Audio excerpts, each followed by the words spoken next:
I'm sure. No, it is. Yeah. Oh yeah. So don't So feel it looks too like guilty. we are live on YouTube. It looks like Yeah. we are live. Okay. All right. This is it. Good morning. Oh my gosh, I'm so out of focus right now. Let me see. Yeah. Kannst du das zu trinken geben? Are you doing some movement, some brachiation out there? I am, yeah. What? All right. Well, welcome everybody. Thank you. We've made it this far. Episode 2. We've made it to episode 2, guys. Congratulations. How do you feel?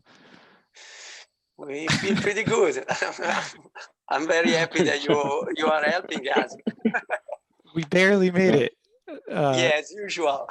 But we're on time, so I think Udo's okay with it right now. Yeah. Okay. So on today's episode, we're going to go over something kind of that we referenced in the first episode, which was the analogy of the car and the driver. And when we had this conversation, unbeknownst to Enrico and I, Udo had already been hot on the trail of this analogy. How long ago? Almost 30 years ago. Perfect. So Yeah. just like anything else, where you're like, oh yeah, this is great. I have a good analogy here. It turns out there's somebody older than you that's already done it a long time ago. For sure. But basically here, if we're going to share it right now, can you guys all see that? Oh yeah. Udo, can you see yeah. it? Yeah. Yeah, so this is actually from Udo's book. And when was this printed? With Dale Goddard. Yeah, in 93 it was printed, but we started in 90. So 30 years ago. So 30 years and ago. if Dale is watching, that was really epic, the whole process. Between the US and Germany to write a book at this time was really, this is why it took us 3 years.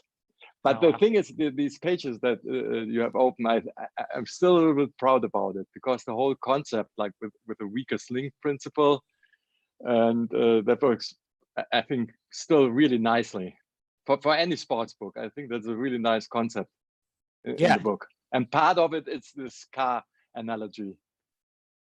And basically this is exactly what we were talking about last time, and you were probably biting your tongue. You probably wanted to be like, even when you mentioned like the suspension, and there was even like to the detail, to the things like having an overpowering engine. I think that's what we were talking about today, having a really strong engine, but something like the suspension not being up to it. Well, can you give us a little synopsis of the 2 pages that we're looking at right now? Yeah, it's about that. It's about the car analogy, like just focusing on your engine, the engine of your car, and neglecting the suspension. And then to the right, you see an example of how I of course I knew personally, or same with Dale, how physical training is not applicable to real climbing. But on the right side, you see a picture of Wolfgang Güllich. This is from '84, and he trained really, really hard over the winter, and it didn't transfer at all to this climb in the Verdun Canyon he's on. And he was really frustrated about that. And so, the right pages are a little bit about our conversation, about Wolfgang being so frustrated, and then how he caught himself, and then later this year put up the first 8B in the world. So eventually he got there. So ultimately, let's see here if I can stop sharing this. And ultimately, I think what that brought us to was going over the SAID principle, which I think really works well with all of this. And we have another slide here for you guys. Let's see. And what Udo actually sent me an email before we were talking about this and talking about the SAID principle, and it's one of the most important basic concepts in sports science. It is an acronym for which stands for specific adaptation to impose demand. It means that when the body is placed under some form of stress, it starts to make adaptations that will allow the body to get better at withstanding that specific form of stress in the future.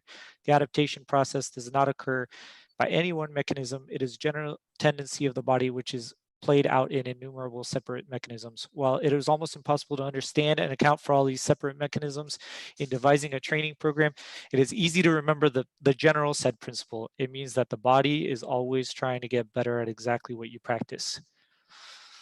Yeah. Shall we like convert this, or let's talk about what we like translate hangboarding, it, or how this yeah. applies to hangboarding? Well, that I think I mentioned this last time. That means that you have to be really specific about how long you are holding, how fast the rate of force development is, like how you attack the hold, but also the position. And I think this is where many people with hangboarding go wrong. Now, because in the worst case, you're training something that's not even part of your climbing. And like with all the isometric training, it's really powerful, and there's a lot. It's a really good thing to experiment with isometric training. Isometric meaning that the muscle stays the same length during the contraction. This isometric training. And this also the point is that you tend to only train exactly this position. This is the flip side of isometric training. And if this position is maybe not so useful in climbing, then you spend a lot of, you're wasting your time, basically. And of course, it's very hard then maybe to find yourself able to transfer easily all the strength and all the skills you can develop. Yeah. That's pretty much. Yeah. Yeah, that's another thing. But I mean, we were talking about, like, say, the ideal position on a hangboard. There's lots of information floating around, and you're making yourself stronger in this position, for sure.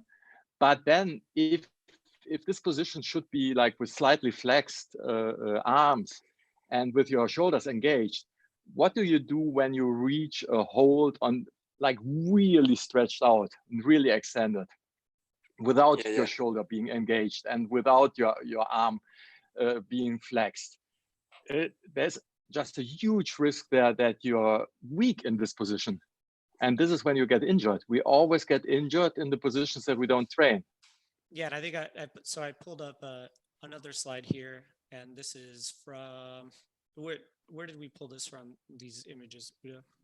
Okay, to the right, it's Janja Gambret topping the 2016 lead route of the World Championships and becoming world champion in 2016. And you see, can you make this a little bit bigger, or? These are these new modern flat holds. Not like, yeah, can you go back? It's not necessary, but you see how she's, her elbow is behind her back, right? Yeah. She's basically, her upper body is closer to the wall than her forearms are. And okay, this is not every climbing position is like this, but it's just nice to be able to hold on holds like this. And it's actually really typical for slopers that you have to hold them in the right direction of loading. And then to the left, there's some examples of how you can not do this during your training. And one aspect, for example, is if you train a lot with flared ribs, like on the left picture, the pull-up, and with your legs behind you, like in a bow, in a reverse hollow hold, like with extended hips. It's a matter of quantity. But if you do a lot of pull-ups, like as the girl on the left, you're not working your overhead pulling strength. It's more a raw at a row. Is this the right word? Row? Yeah, which is a row. Which is like not necessarily. And I think it's important to note that it's not necessarily a bad thing, but going back to what we were talking about with the said principle is like, if you train like that, you're going to be really good. If you can go back to the graphics, just so how the line drawings make sense. Mm-hmm. Okay, then you see a line drawing. The first from the left is like perfectly hanging in line with the holds, and the middle one would be this hangboard position. And actually, most of the hangboard training publications promote this position, and I think that's a huge problem.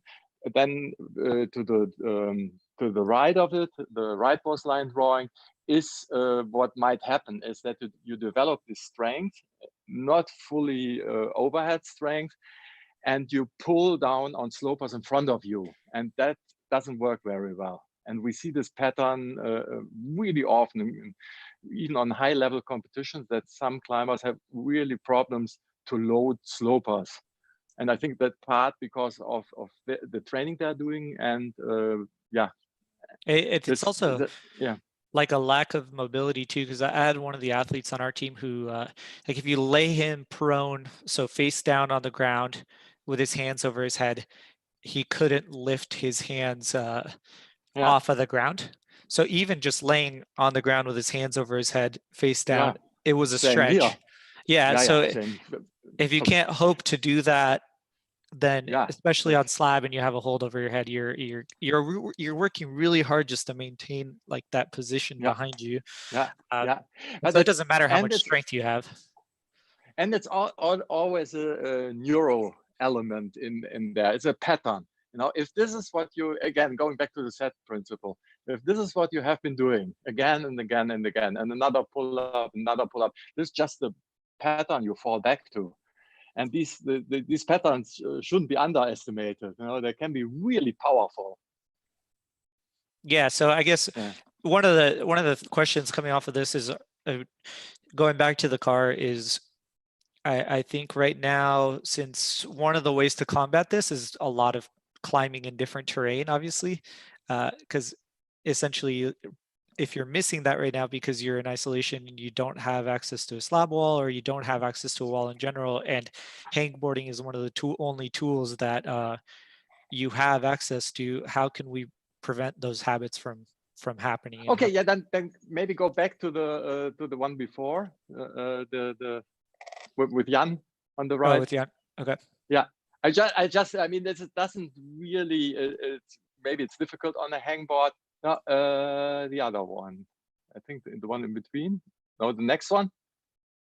This one. Yes. Okay. Yes. Yeah. And if you just first of all, go back. This one or which? No, the one before that you. This one. In color. Yes. Ah, there we go.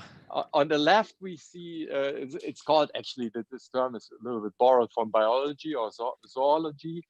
When we're hanging, there's suspensory behavior, and there's most research is obviously not for high-end bouldering, but more for animal locomotion. And I think they're really applicable, what they found out about how primates move. And anyhow, the way of just hanging, and please, can you go back to the start the slide again? Video? The one before, the slide before, yeah. I think they're both playing. No, Okay, let me stop sharing for a second. So I mean, the big thing is if we're trying to work on brachiation, is that what you're talking about? No, I was still like with the body positions. Like there's a lot of information especially right now, how to hangboard right now. And it's mostly recommended that you have engaged shoulders and a slightly flexed arm. And then we see these World Cup winners, that are really comfortable and hanging on extended arms, and even twisting and turning like this. And somebody like Chong Chong looks like a coat hanger. And regardless what hold he has in his hand, he can freely, he's on the left side, and he can freely rotate on this hold. He's super relaxed and no engagement whatsoever. And this one aspect to it, like these guys. I think we'll talk about this later. But of course, I think I think you're right, Udo, is just a good example, and doesn't mean that necessarily you don't have to not engage or not keep following the regular pattern, because as we were mentioning in our past conversation, is just probably, a classic PT point of view, and just to prevent injuries. And so there's this pattern about engaging the scapula, bend a little bit, slightly bend a little bit your arms. That is, of course, there's nothing, again, wrong on it, but no, absolutely not wrong. No, different patterns too. And this is a clear example that there's not only one way to use the hangboard, and especially in those days, but we should explore different patterns, just not to be able to drive only in a single way, or just work only on a single aspect of our car. So the finger strength, but for example, the shoulder mobility, and, pull really overhead. And that's very important. Just to be clear, because of course, our main goal today is just to try to use the hangboard, in this case, in a different way, because there's not only one way, and there's not only one pattern. Otherwise, there's only one kind of or way to drive, and only one aspect to work on a car, and it's not true.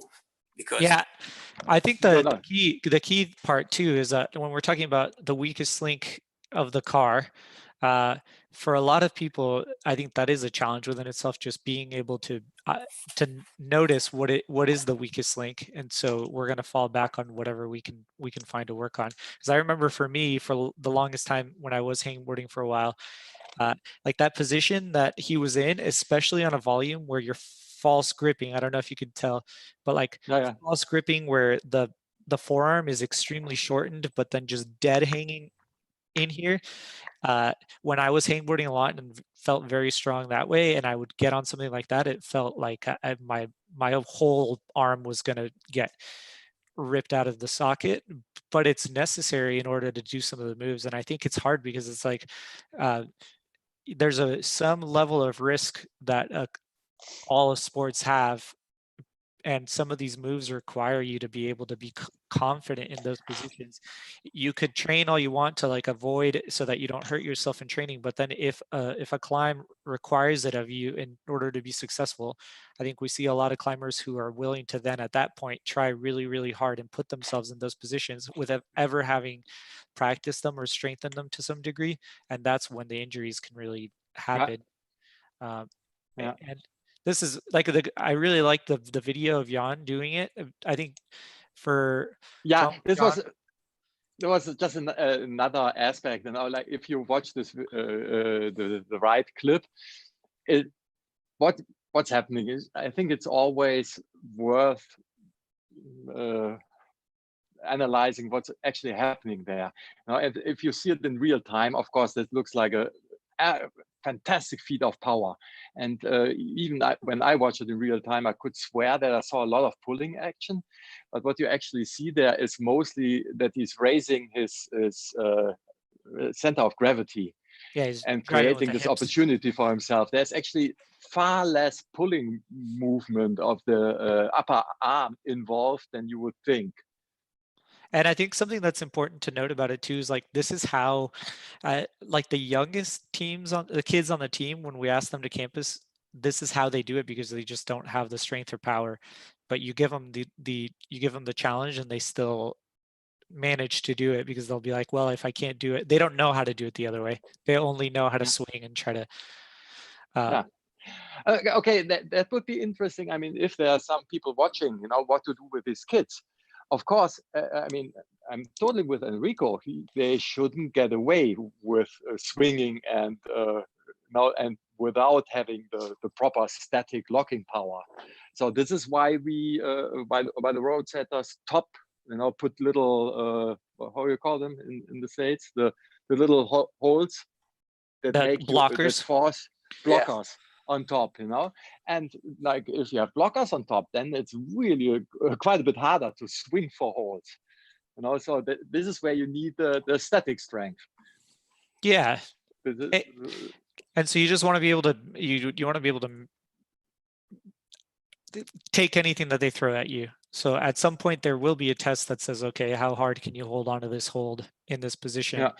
And I think going back to the said principle, it also depends on what your goal is. So if your goal is to be a competitive rock climber, I think you have to be able to do a lot more than just that. But maybe if you only want to climb in Frankenjura, like you were saying, then you can be a little bit more specific with your training, and you probably don't need to work on skates.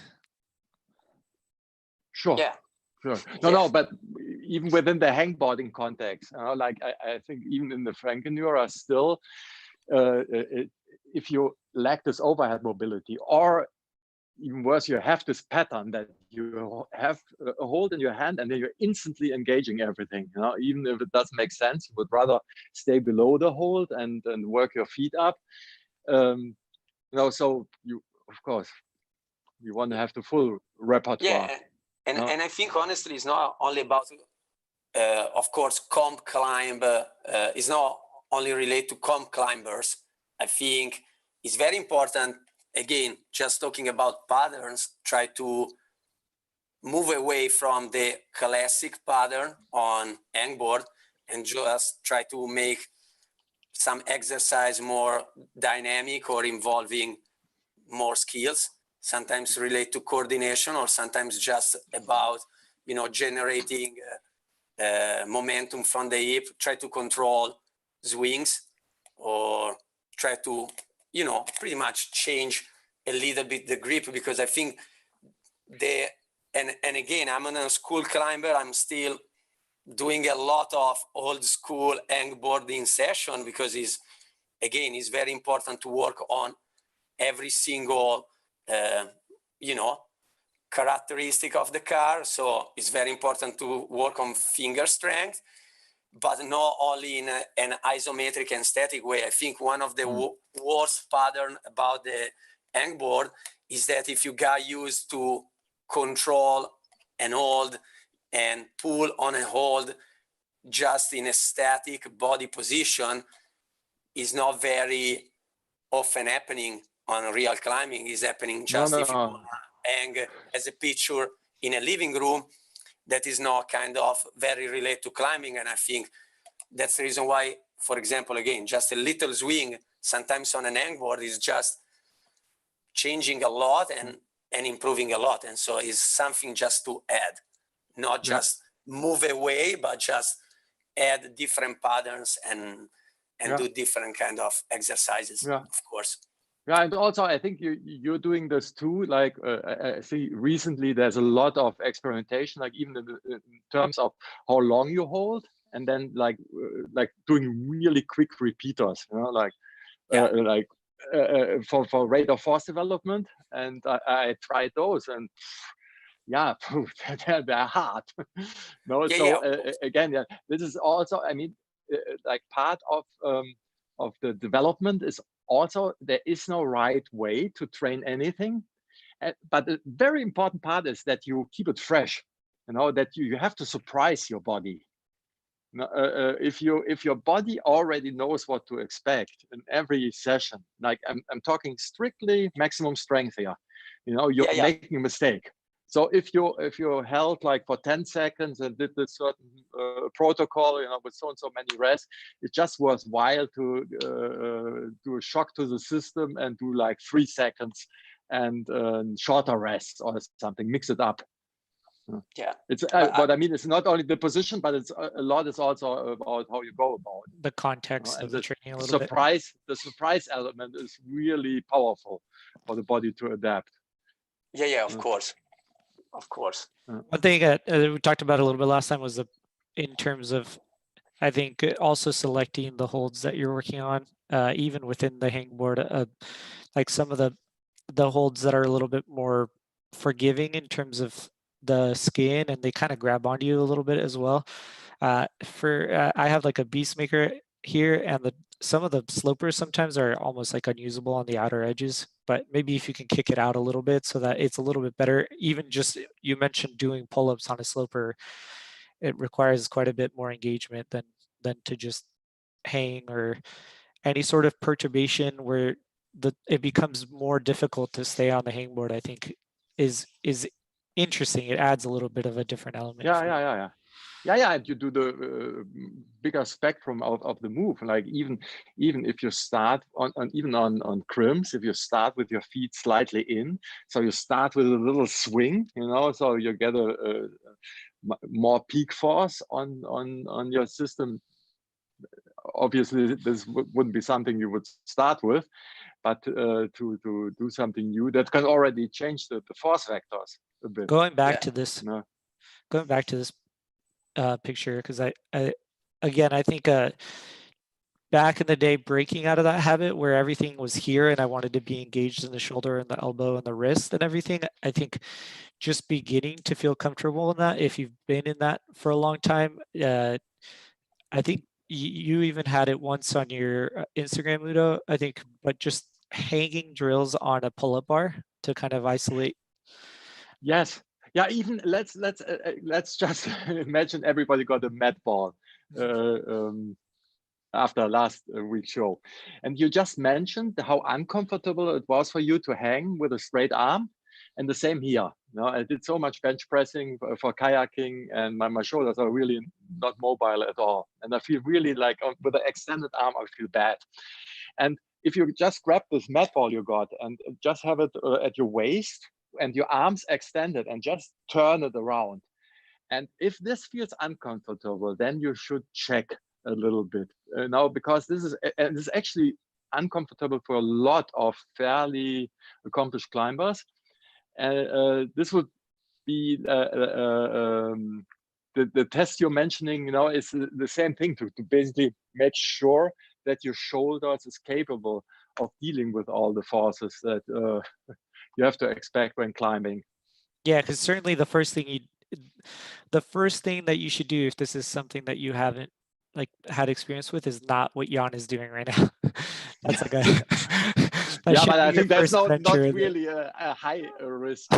no, but still, it's yeah. I think it's, or even like down campusing in that way. It's probably, I think. No. That was really just an example of how a move that many people would consider being power feat. It's actually more technical. It's a trick. What he does is a trick. It's not a.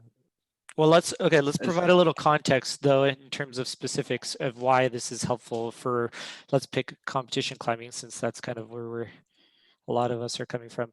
So in this picture, one back, in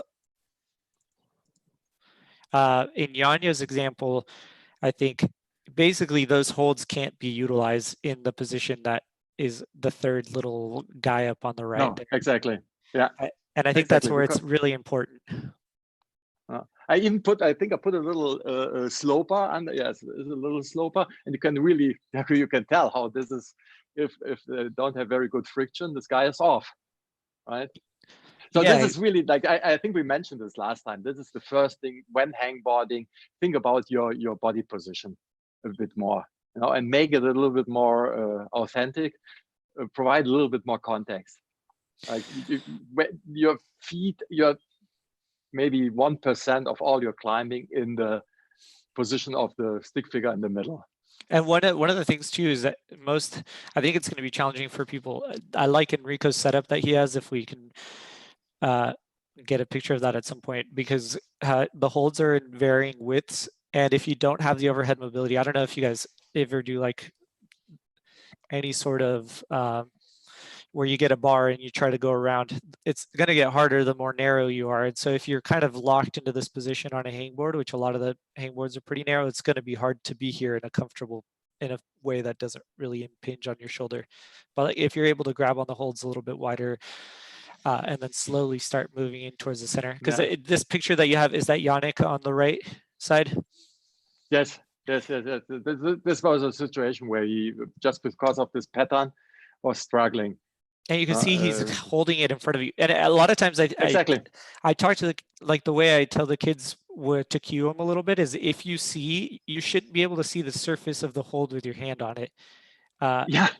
because Yeah. you realistically can. If you can see where your hands are on top of the hold, then you're in the wrong position. Yeah. If Yeah. you're looking from underneath it, you'll see the bottom of the hold. Yeah. But like for me, narrow, like, and then getting your shoulders between your hands is going to be pretty tough. Yeah. And especially if your shoulders are tight. Yeah. Yeah.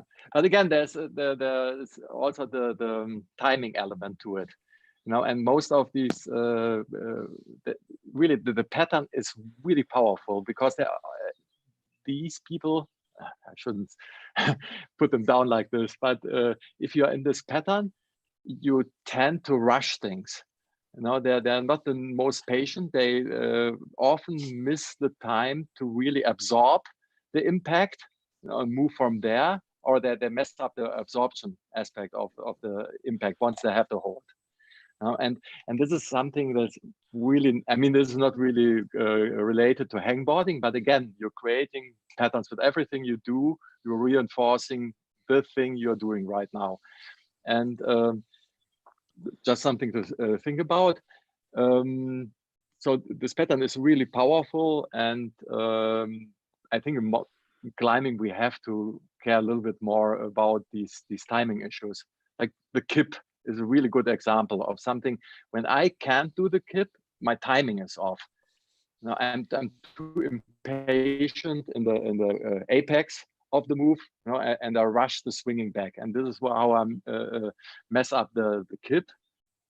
And if you like, complex climbing moves are much more three-dimensional, and there's more twisting and turning, and also there is no theory of how this particular move works for you.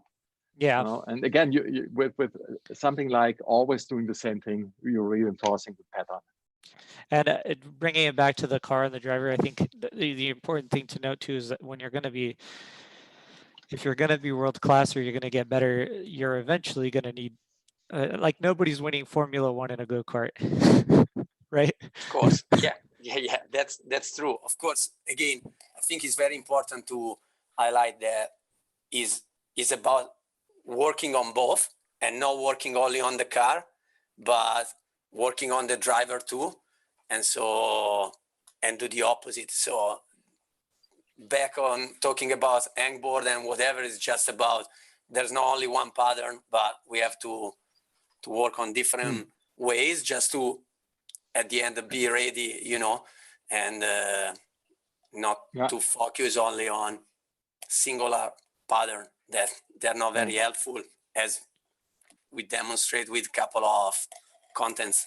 Well, let me ask you guys this, because I think this is the hard part, and I think this is what, as a coach, I want to work on, is once you notice that there is a weak, or like how to notice the missing links, how to notice the weak links, because I think that's a challenge in itself. Like, how do you know, okay, this is the thing that I need to work on, and make sure that you're working on it specifically enough so that it's getting better? Just in general, is if people can, like, if you change the context and the athletes struggle to perform in this new context. Like, for example, you do a blocker hold, everything fine, and your guys can do really big moves, but as soon as you do blocker moves on them, you realize how imprecise they are. Well, how to avoid the trap of, okay, I fell on this climb with these slopers, or these climbs with these small holds, and then going to, I don't have the finger strength, and then going and heading on the hangboard. Again, that has not so much with hangboarding, but look at the whole climb. Like measure how long did it take you before you fell off. Watch out for mistakes that you did maybe 5 meters below from where you actually fell. And this already, there's a lot of realizations to be made. Maybe also you're resting. Like maybe it was just too long, or you were rushing it, or whatever. And because, and this is actually this part of performance rock climbing, the pages. There was also a little sub chapter. Weaknesses often wear masks. And if you just take like the moment of failure as a reference, where you, I think on the right side, if you just remember when you were falling off, what happened right there.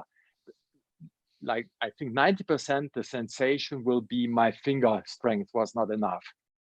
You know, this is our fingers are really close to and very well represented in our brain. So we are super aware of our fingers.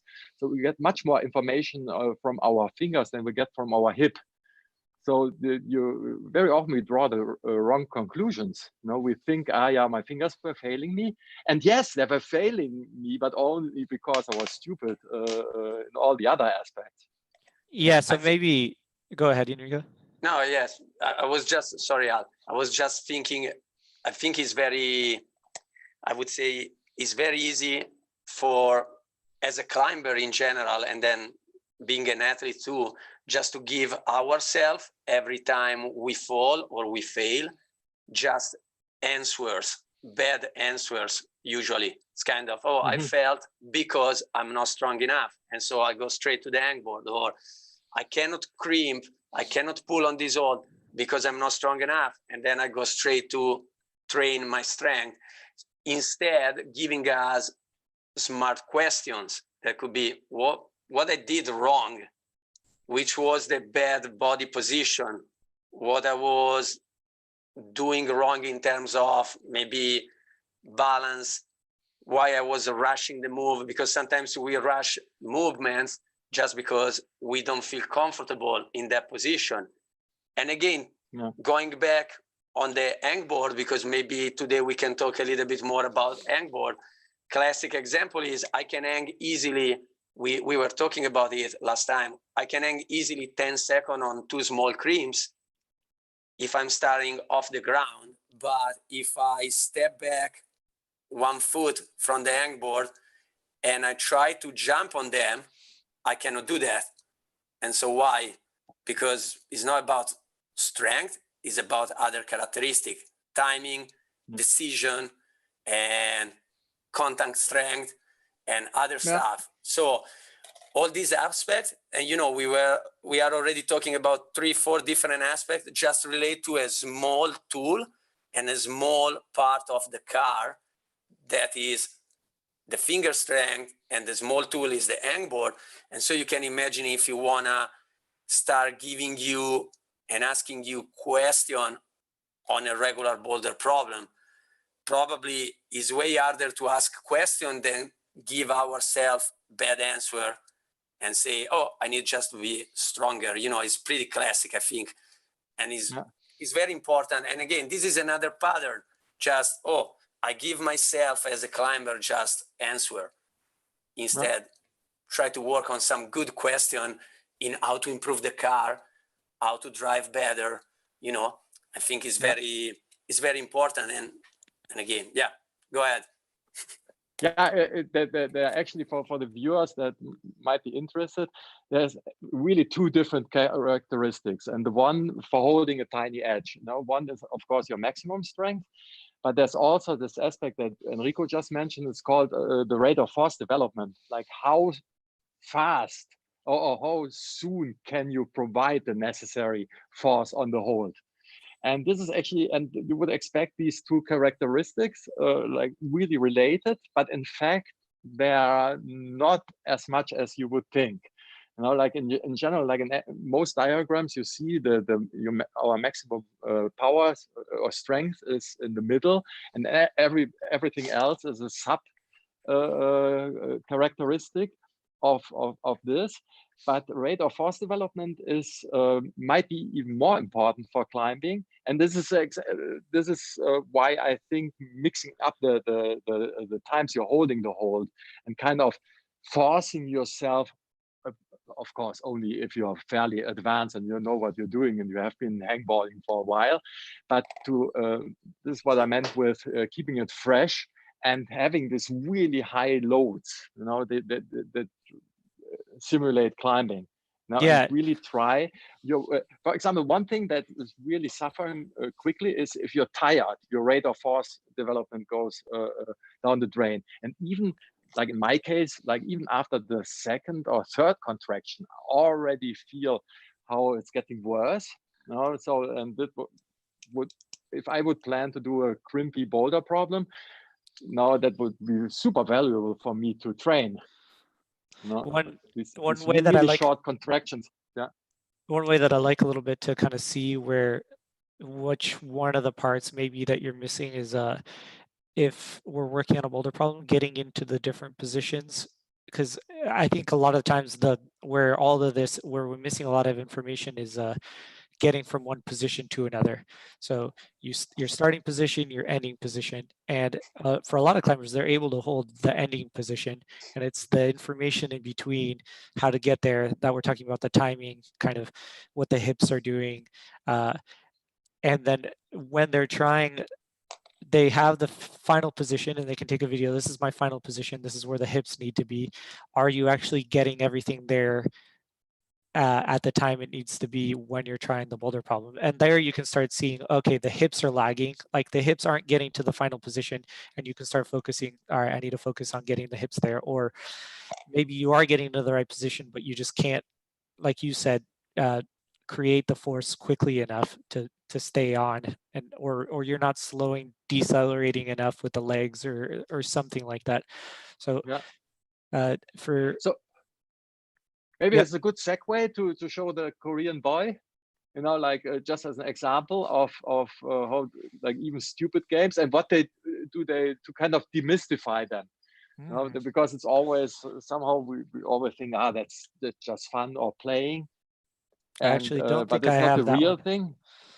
Okay. But it's very similar anyhow, to, it's very it's like similar. 2 You just yawns. lock off, but instead of just holding and waiting for time to pass there, you give yourself a second challenge, and this the boy is locking off like about 90 degrees, and then he's juggling two balls.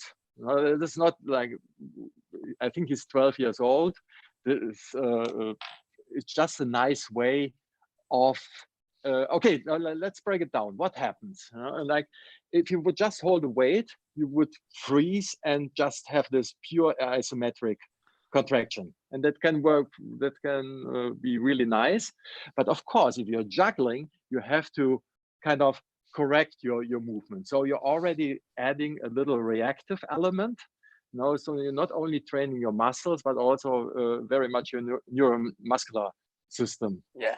And for example, I was really liking a very similar exercise is, classic one arm pull up or lock, but try to balancing a stick or, a pen, whatever, over your hand, because in the end, to try to compensate and make it happening, the balance is going to be the most important exercise and the main goal, because of course, that you can lock and stay there, or you can perform a one arm pull up.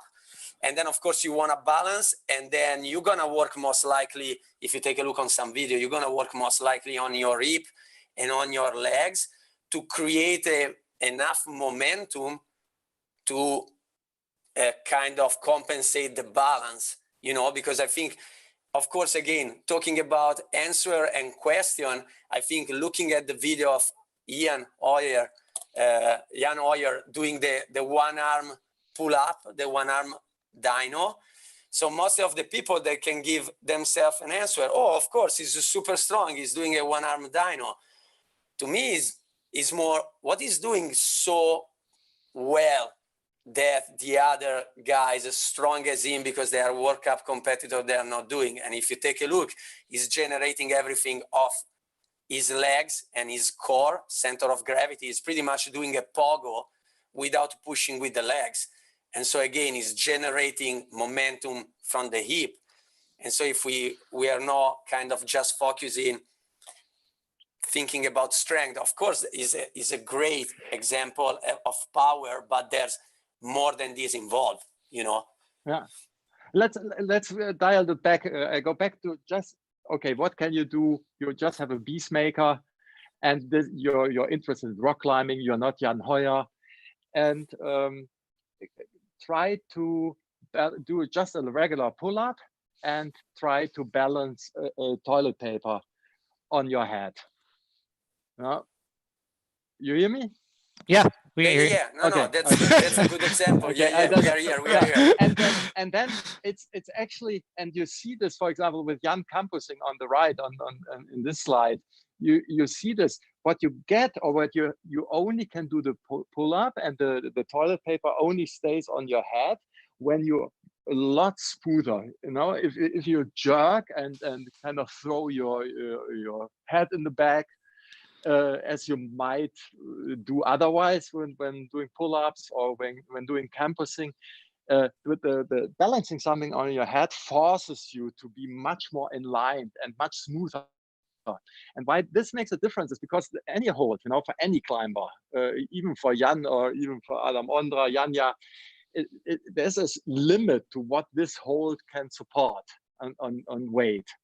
So what you try as a climber in general, that is true for every climber, you try to make this peak for the load as flat as possible through your movement. And this kind of balancing, combining the strength movements with balancing something, are really they're easy to do, they're simple to do, and I think they work really nicely. So just do your regular hangboard routine, but this time give yourself some balance. Also, it can be also the feet, you know, where you balance the toilet paper or anything else. You know? And it's really Yeah. engaging. I think things like that are just challenges like that you constantly have little challenges. I think that's like the part of it that's really valuable too, is you're really engaged. Like it's playing. It feels like it's fun. It's like fun to do. And when you're having Yeah. fun, it's And very different than when you're just working out. We had a question on the chat from Ron, I think, and he was asking, working on the car is equal to strength and conditioning, question mark. Partly. On He asked, is working on the car equal to strength and conditioning? So okay, yeah. And I think it's to some extent. I think it's basically like all the things that if you want to just take the brain out, to me it's like just take the brain out of there, and what your body is capable of doing regardless, it would be the car. So like even flexibility is going to be to some extent that like anything that basically, if we just took my Adam Ondra's brain and just put it in my head, he's probably going to be able to climb a lot better than I can with my current body. And that's after he learns some of like the the suspension's a little wobbly. It doesn't quite run super well. It's feels pretty dehydrated a lot of the time. For sure. But once he gets it all figured out, he'll just take it to the limit. Yeah. So it's just take the brain out. Like when we're climbing with Yule Worm, I look over and she does a boulder problem, looks totally plausible.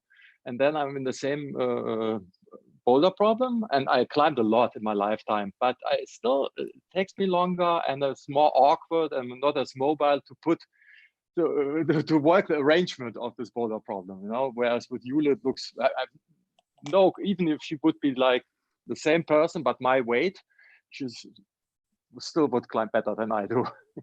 Yeah, because I think it's the driver, you know, if you take a Formula One driver, you can put him on a little bad car, and he's gonna take the best of this car, you know. He's gonna much go more faster than people would expect too. I think most people underestimate how like experts in their field can work with really and for me personally, I really like the kind of the analogy with the driver, because again, one of the most important things for a driver, they are not only the reflex, and you know, of course, is mostly about the sensibility and sensibility to understand where is the limit. So how much I can trust these tires during the turn to avoid to go out, you know, or to crash. And so they can do with every single car. And so this is very important. It's the experience, and the feeling, the sensibility, and this is the same in climbing, because I mean, going back, it's funny that I always want to go back to the hangboard, you know, but you just mentioned that if you start from the ground up, everything is cool. If you do one step back and try to hold the same hold, it's really hard. So or, this or would, jump to would it, be or jump on it. just a little idea to improve your, what Enrico just called your sensitivity, you know. Just do the same thing, walk past your board, you know, so that you grab your feet are in front of the board and the other direction, and just try to find out where your limit is of holding a certain hold. You know, you let go of the feet just as you would with climbing, really delicately, just as you would with climbing, and really try to push your toes as far as possible. And I think there will be a slight improvement of exactly that, of your sensitivity, what this particular hold affords. Yeah, No, and that would for be the people, one idea. so one question that I could see coming out of this is like, for the people that are going to be concerned about injuring themselves doing things like this, I think what we're not really saying that you should, once you do this, that you're going to do it 300 times, and you're also, it's kind of like the reality is if you kind of lean forward on the hangboard, pick your feet up, and then come off, and that's how you get injured, the likelihood of you getting injured while actually climbing is probably quite a bit higher. Would you guys, like the forces that we're doing that, I think it's like we're not the repetitive aspect of it, we're just saying like these little challenges to try them out. And and especially I think, again, to move off a regular pattern that most likely you are going to go through, you know, if you keep going doing all the time the same exercises, you know. Because I think, again, for example, bring back your analogy about with or without the brain. I think every time there's just pure conditioning without needing your brain, so to do just regular dead hangs that of course are working very good, and I'm still doing them and I keep going doing them. But the thing is that sometimes I don't need my brain. I need just motivation, and I need just to hang hard. If I challenge myself with some little, you know, extra challenge as jumping on an hold, there's so much involved, you know, so much involved. Yeah, sure. That is cool. And again, it doesn't mean that I'm just jumping on the hangboard. It's just I have to mix it up and keep going, working on isometric aspect, engaging my shoulder, engaging my scapula, bending my arms, and keep a good posture. In that way I can be very focused on the finger strength. But then I have to play around with, you know, juggling or jumping and challenging. In that way, my brain, so my driver, is going to be involved, and I'm not just going to test the car on how do you call it, the bench test, you know, when you make the engine running just to take a look on the, you know, on the results. It's just without, you don't need the driver. You need just to put weight on the throttle, on the accelerator, pedal, on the pedal, and you're done. You take a look on how many RPM and whatever. But I think one aspect that plays in there just crossed my mind. Last time we talked about like that specialists have much more precise imagination and picture in their head of what they're trying to achieve, and just how you showed it, you know, how you demonstrated, it looked as if you did a lot of hangboarding in your life. And so I think like for you, you're really well, your body knows what to do. You're really well organized when you do this hangboard training. And this is something that can't be faked. You know, you cannot really get Enrico's expertise with even hopefully within this lockdown. So it needs to be built, but I still think there are certain aspects, like I mentioned a couple, like thinking about your starting position, maybe pulling up in a very smooth fashion. But also one idea just crossed my mind when you were showing this. Just try how if it feel different, just do your regular hangboard session, but this time you really engage all the muscles, you know, like how a bodybuilder would do it. Like you're not only focusing on holding the hold, but you also try to engage the surrounding muscles, and just see how to develop this kind of again sensitivity, if you want, that Enrico just mentioned. And this is also something you can benefit. You can do the same program that you already been doing, but this time you give a couple of sets, you do like with a full contraction, and just compare this to being fairly relaxed except for your forearm flexors. Oh, does it make sense? Yeah. So I think one of the general principles I think that we're going over right now in terms of for people who are looking to vary their training is to take something that you're doing already. We're not asking you to come up with something crazy. It's just take something that you're doing already and just change the challenge a little bit, just shift it in one way, make it harder for yourself by adding some perturbation of some kind. Like if you're already doing hangboarding, I think it's you keep doing it. It's not necessarily we're saying don't do it. It's just like how can you make it add something else to it to make it a little bit more mentally and physically stimulating. Because climbing Enrico, is do you ask your kids to pull you off the hangboard with a rubber band? You have a rubber band around your waist and your kids try to pull you off?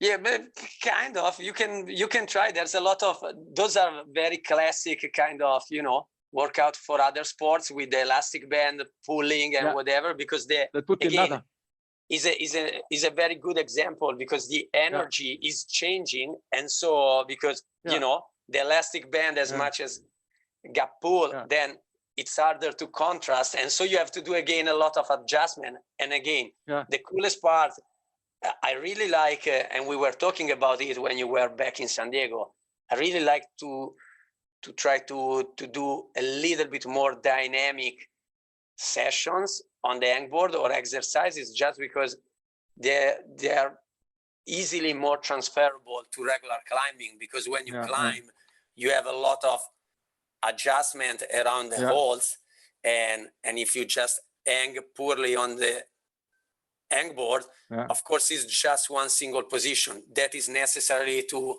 improve one part of the car, of course. Yeah.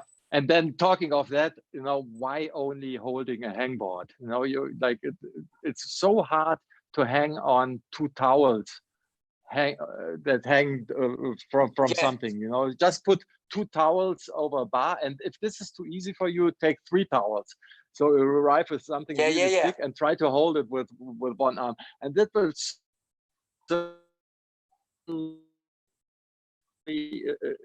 your grip. You will be really happy about doing this. So in my ideal world is that every hangboard have all the grips that you can think of. This is the other aspect I think many people are not. Or that maybe they consider really, for my taste, a too narrow hole they want to improve on. And I think there has to be gears here. Like grip strength has to be improved.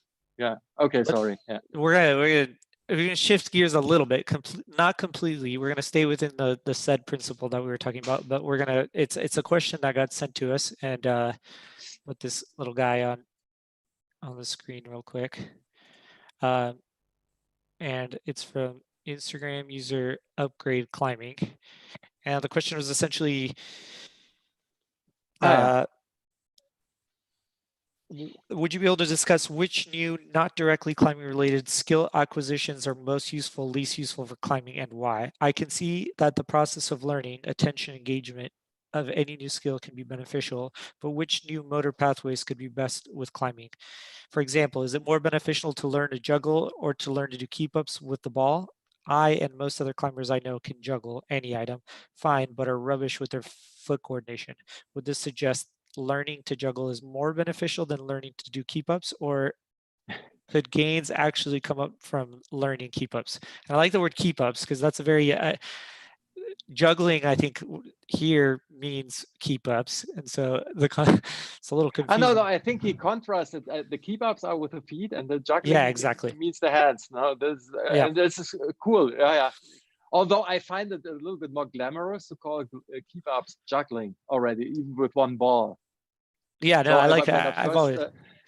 When I first heard that is called juggling, I was like, okay, cool. You're good. Yeah. So what do you? I think the video we had here that Udo queued up, which is nice. It's like juggling, and then a pretty coordinated foot coordination sequence, which involves actually a little for bit the of toe both. catches, like to get again like the sensitivity and the dorsal flexion, and I think it's definitely keep ups will help. Yeah, I mean, my entire background is basically playing soccer since I was 3, and I think that I can definitely say that it helps, but it's hard for me to. It's hard to know exactly with the foot coordination.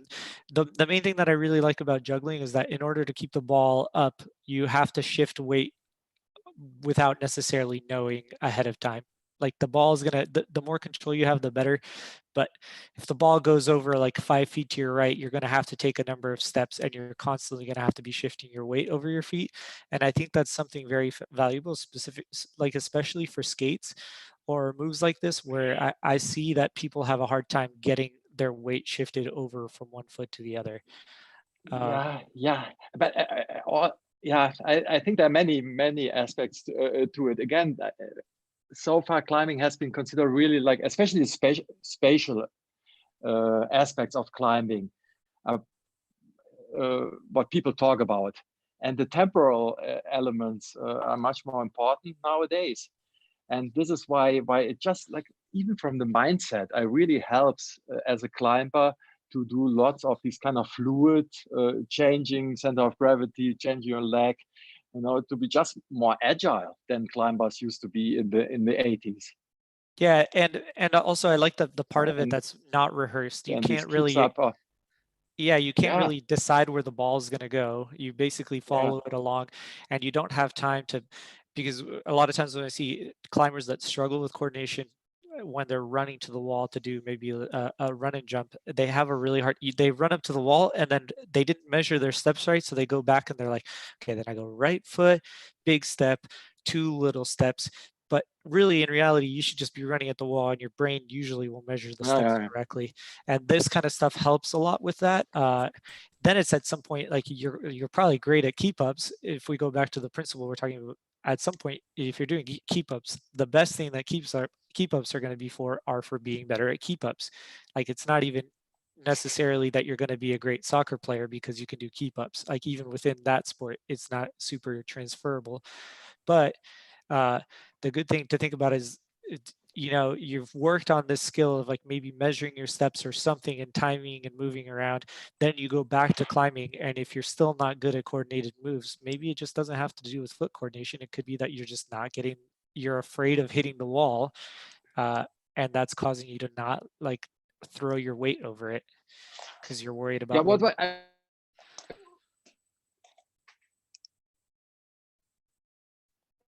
if you can. never tried, most likely going to have in the sky, right? You will The be what? too Sorry, could you rigid repeat that? and too much shooting. And the problems, I'm just taking this from own experience.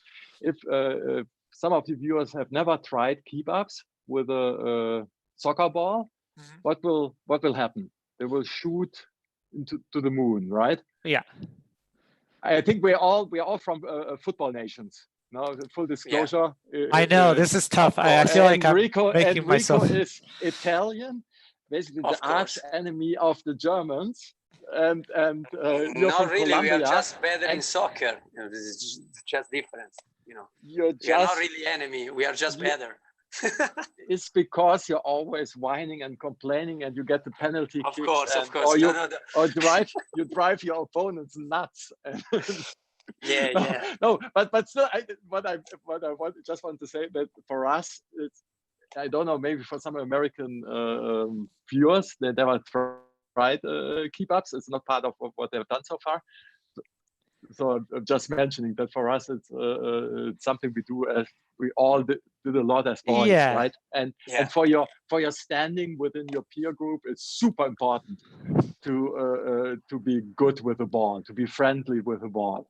Yep. But if you, I just imagine if you never tried this, you will shoot the ball to the moon. You will, because you will be too rigid and overpower the move. So Which I think is I important. think, no, yeah. Because No, it's so frustrating, and that's wouldn't the same thing happen on the right, in the right situation?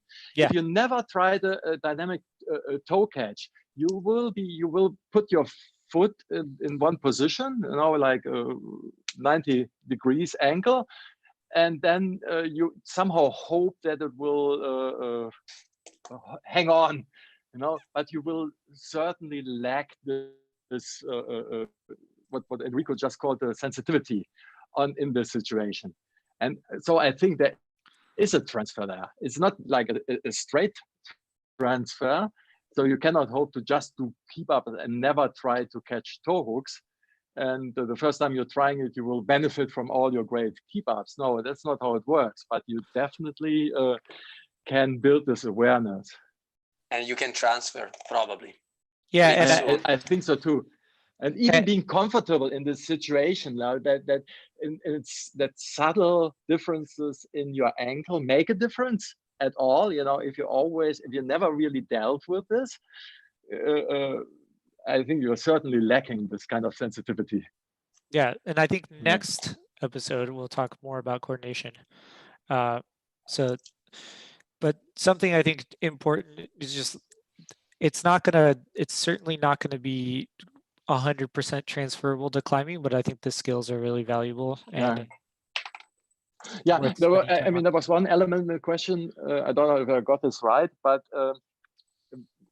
that we all have more problems with our feet to coordinate our feet than our hands, or most people. If you're not a Cirque du Soleil foot juggler, and this is just if you look how well our hands are represented in our brain, and even how much further it is for our brain to control our feet. And even when our nervous signals travel with the speed of light, this one foot or 2 feet, 3 feet, maybe difference, can make a huge difference in just how fast the signal travel. Well, the other thing, this perspective.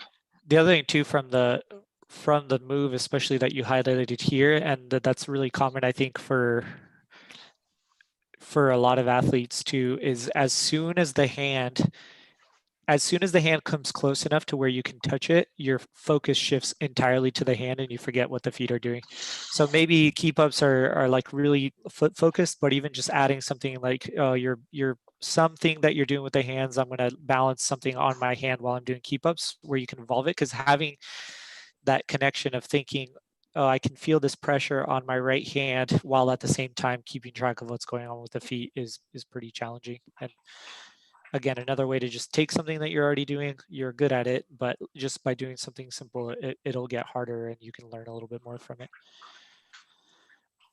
So let's go to some home setups that we got from some people, and I want to kind of see what you guys think. So this first one's from Adalberto, and let me actually read you guys a little part of the email, but let me pull it up.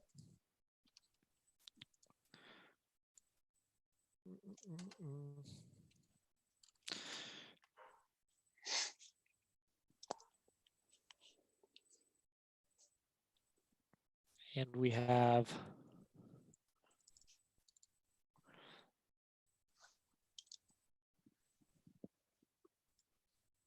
okay. So he shared this setup with us. He says, my name is Adalberto. I watched the first episode of Chat about home climbing in these tough times. First, I want to thank you for the interesting and insightful takes on training. Thank you.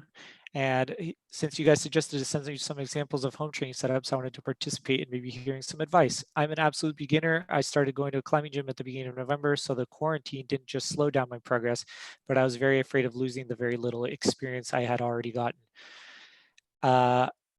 And so he built this tiny climbing wall with what he had available at home. What do you guys think?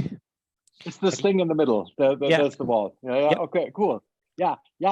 Fantastic. Yeah. I and would he was say just setting-wise, because I'm a setter, let's put a couple of underclean here and there. They're all down pull, just put some underclean and maybe some side pull and ready to go. Perfect. Yeah. Maybe side pulls, I think you even have if you just allow yourself to grab the bar at a certain point. You know, you restrict. Of course, you want to restrict yourself that you only use the full edge of the wood on a certain point. You know, that you can't slap up. That would be important. No, And but then I think that also, if this would be in isolation on a World Cup, I would also try to tell the athletes to try a lot of heel hooks and toe hook problems. You know, so that because that you have there's a lot of barn dooring because the thing is so narrow. Yeah. And so you can become really smart about barn dooring with a setup like this. And I think so honestly, that your balance will certainly improve if you deal with this thing. And I think honestly could be very nice talking about heel hooking and toe hooking. Try to, you know, step on some little edge, heel hook and toe hook around the corner, and try to stay on without your hands. Good way to work on hip flexors and, you know, core tension. It's cool. The other thing too, the other thing too, I would say with it sounds like he doesn't have a ton of experience climbing, but even just one-handed bumps, just one-handed climbing, perfect, because you can kind of go across your body a little bit. If you go from one side of the pillar and just bump right hand, maybe across, it'll teach you a lot about maybe leading with waiting for the right time and when to grab and dead point. So just trying to get your feet on something and then just bumping your hands. Or even before, like trying to establish yourself no hand, you know, without hand. And if this is not possible instantly, maybe you just put the elbow on one side of the thing, and then you slowly try to very subtly try to release the elbow so that you arrive at a no hand situation. Can you stand on one hold and with a hook of some kind and be stable in the no hand? And I already see like at least 500 boulder challenges. It's cool. On this thing. It's awesome that he started climbing and wanted so badly to keep going that he built this. Nice. Props to you. Also, I'd say if you have videos of you climbing on it later, send it to us. Okay, next one. So we have two here. One's from our let's see. Okay, on the left, we have actually the setup, and this is from exactly what we were talking about last stream, which is get a piece of plywood, lay it against the wall, and put some holds on it for you to stand on. So pretty cool. Right after the first stream, it seems like they built it right away. And I think it was inspired by your thing. What I like is the top position, that it ends with a stemming overhead and no holds. And it forces you that your center of gravity, your hip, is really close to the wall, because otherwise you can't make it, you won't stick. You know, and this is an example where a hold would not make it any better. Right. You know? I think the end position is really cool. So and that is standing on the thing, you know, not even on the hold anymore. It's standing on the plywood. Yeah, so that's the part that I liked. It's like this is a full World Cup slab boulder problem right now. Yeah, it's really good boulder problem. You know, it'd be really nice. Come from the other side. It'd be pretty nice out of that position right there to just jump out backwards onto the roof and then just mantle it out. Michael, don't say it. I didn't say that. Or even try something facing outwards. You know, because if this would be a World Cup boulder problem, it could be, and there have been there, and we have seen like some competitors tried it just the conventional way, and some successfully did it facing outwards. So it would be totally worthwhile. It's almost a little bit risky, you know, standing up facing outwards into this overhead stemming situation. Yeah, and then you can do a lot with this setup. Yeah, you should just jump on a Beastmaker. In that way, we can reconnect with the hangboard today. You know. No, I think there's a different part of our webcast now. And then on the right here, what do we got here, Enrico? Yeah, it's just Thursday I went mad. I was needing to work a little bit. You know, I'm a setter. I need to work. I need to move my hands and build something and set and put holds. And so pretty much, yeah, I just build my little home wall just to pretend and try to climb a little bit. And again, I was missing a lot, setting and working. And so, yeah, I put up this. I think it So turned out. is it totally symmetrical, Enrico? Yeah, Are all the yeah, holes yeah. perfectly symmetrical? Yeah, Or just yeah. almost No, it's perfectly symmetrical? because I'm Italian. Okay, I that's have good. a touch of Germany in me, so I was doing Okay. something really, Okay. it's just And And because he so missed- far, your experiments, so far, you already know which side is weaker. Did you already check out yeah. your body side? Yeah, I know a little bit. I'm a little bit less strong on fingers on my left hand, but I'm pulling more on my left side. It's kind of, I think it's more. But you can't show us a boulder problem you did on this wall where I didn't climb yet because it was raining for okay. 72 hours in a row in San Diego. So as soon as we finish this podcast, Okay. I'm gonna warm up on the hangboard and I'm gonna go climb in Cool. the. Okay. Enrico missed work so much, but not enough to set a full board. So he set it half of a board twice. Yeah, pretty much. Yeah. Because I'm a little bit lazy too. No, honestly, I was going to set up a nice kind of, spray wall. I like that now we call it Japanese wall, but we are doing this stuff since forever, everywhere in the world is a classic spray wall. But yeah, I was not having kind of enough holes, and the one, as you can see, they were just perfectly symmetric. And so I say, okay, let's do a nice symmetric board and just, I'm gonna play around on this setup this week, and maybe next week strip and set up a new one with more side pull or whatever. Yeah. Wait, so let me ask you this. How much money in wood? How much did you spend on wood?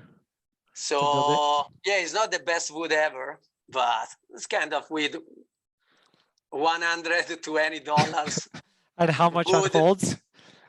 Holds, I think, I didn't spend so much because they are kind of, sample sets. But let's say there's $1,000 retail on it. $1,000. Some thousand. Nice. Looks very nice. Yeah. Okay. Yeah, Thank but you. it's kind of, let's see if he's gonna climb a nice too. I'm gonna tell you next podcast. It's hard to tell the size from the picture. Is 8x8, so 2.5 meters by 2.5 meters. So it's pretty small. But yeah, it's kind of 35 degrees. Cool. Yeah. Perfect. All right. Well, please keep sending us any sort of setup that you have at home. I think that's kind of fun. Like the one that Adalberto shared is I think it'd be interesting to try to figure out like how to do a really good session on something that seems that small. But if you want to do it, you're going to find a way. So I think that's really cool that you made it at home. That's pretty much it from me. Any closing remarks from you two? No, waiting for the comments. Episode 3. Do we have a confirmed person for episode 3, Enrico? But looks like it was so probably we should. Let's say that we're gonna keep it secret in the way we're gonna create the interest, and of course maybe by the end of the weekend we're gonna have the confirmation. But yeah, we should have someone new. Would you say it? Can we say that maybe it's gonna be setting related? Yeah, I would say that it's gonna be setting related. Yeah. Udo, episode 3 is gonna be setting related. So maybe just so you know. Okay. In the way we know what to think about in the next week. And thank you all, and thank you for joining us. If you have any questions, thank you so much. I'm pretty happy that some Italian friend of mine was not putting any comment. I hope so. It looks like they were just texting me on the phone, but luckily not on YouTube. I was being pretty I was moderating the chat. So Yeah. You did Okay. great job. thank you, Udo. Thank you, Enrico. Ciao, And ciao, thank you, guys. everybody, for watching. Stay safe. Thank you, stay at guys. home, and glad to see you all. Yeah. Have a good night. Ciao. Ciao, Have a ciao. good day. Ciao. Ciao. Have a good night in Europe. Bye.